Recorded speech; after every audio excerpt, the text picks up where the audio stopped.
আসসালামু আলাইকুম। বাংলাদেশের নির্বাচনের পরে মালয়েশিয়ার কলিং ভিসা খুলবে, আর সেই কলিং ভিসায় মালয়েশিয়ায় এসেই আপনি লাখ লাখ টাকা ইনকাম করবেন, ব্যাপারটা কিন্তু এরকম না। আপনাকে মালয়েশিয়ায় টাকা ইনকাম করতে হলে মালয়েশিয়ায় আসার আগে কিছু গুরুত্বপূর্ণ পদক্ষেপ আছে যেগুলো আপনাকে নিতে হবে। তাহলে আপনি মালয়েশিয়ায় এসে ভালো জায়গায় পড়বেন, ভালো কাজ খুঁজে পাবেন। কারণ মালয়েশিয়ায় আসার পরেও অনেক মানুষ কান্নাকাটি করে, কাজ পায় না, ঠিকমতো বেতন পায় না, ভালো কোম্পানিতে পড়ে না, এই সমস্যাগুলোই পড়ে। তো এই সমস্যাগুলো যাতে না পড়েন, এই সমস্যার মধ্যে যাতে না পড়েন, সেই জন্য আপনাকে কিছু পদক্ষেপ নিতে হবে। মালয়েশিয়ায় আসার আগে আপনাকে যাচাই বাছাই করতে হবে আপনি কোন কোম্পানিতে যাইতেছেন।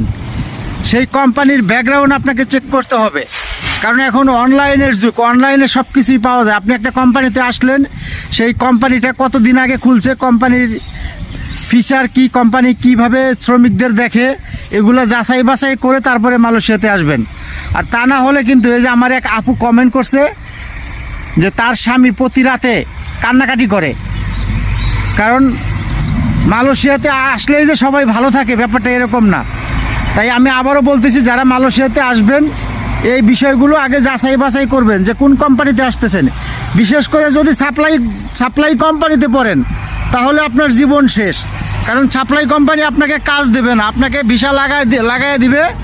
প্রত্যেক বছর আপনার কাছে একটা মোটা অঙ্কের টাকা নেবে, তারা নিয়ে আপনাকে ভিসা লাগাই দিবে, আপনার কাজ আপনি খুঁজে নেন গা। আপনি মালয়েশিয়া আসার পরে ভাষা বুঝবেন না, বোঝেন ভাষা, না চেনেন জায়গা, আপনাকে কে কাজ দেবে? তো সাপ্লাই ভিসায় মালয়েশিয়া আসার আগে এই বিষয়গুলো খেয়াল করা লাগে। এই বিষয়গুলো আগে খেয়াল করবেন যে আমি সাপ্লাই ভিসায় যেতেছি কিনা, আমার ভিসাটা কি কোনো কোম্পানির নাকি সাপ্লাই কোম্পানির। সাপ্লাই কোম্পানিতে হলে ওই ভিসার সাথে সাথে রিজেক্ট করে দিন, সাপ্লাই ভিসাতে মালয়েশিয়াতে আসবেন না। ধন্যবাদ সবাইকে, ভিডিওটা সবাই শেয়ার করে দেবেন।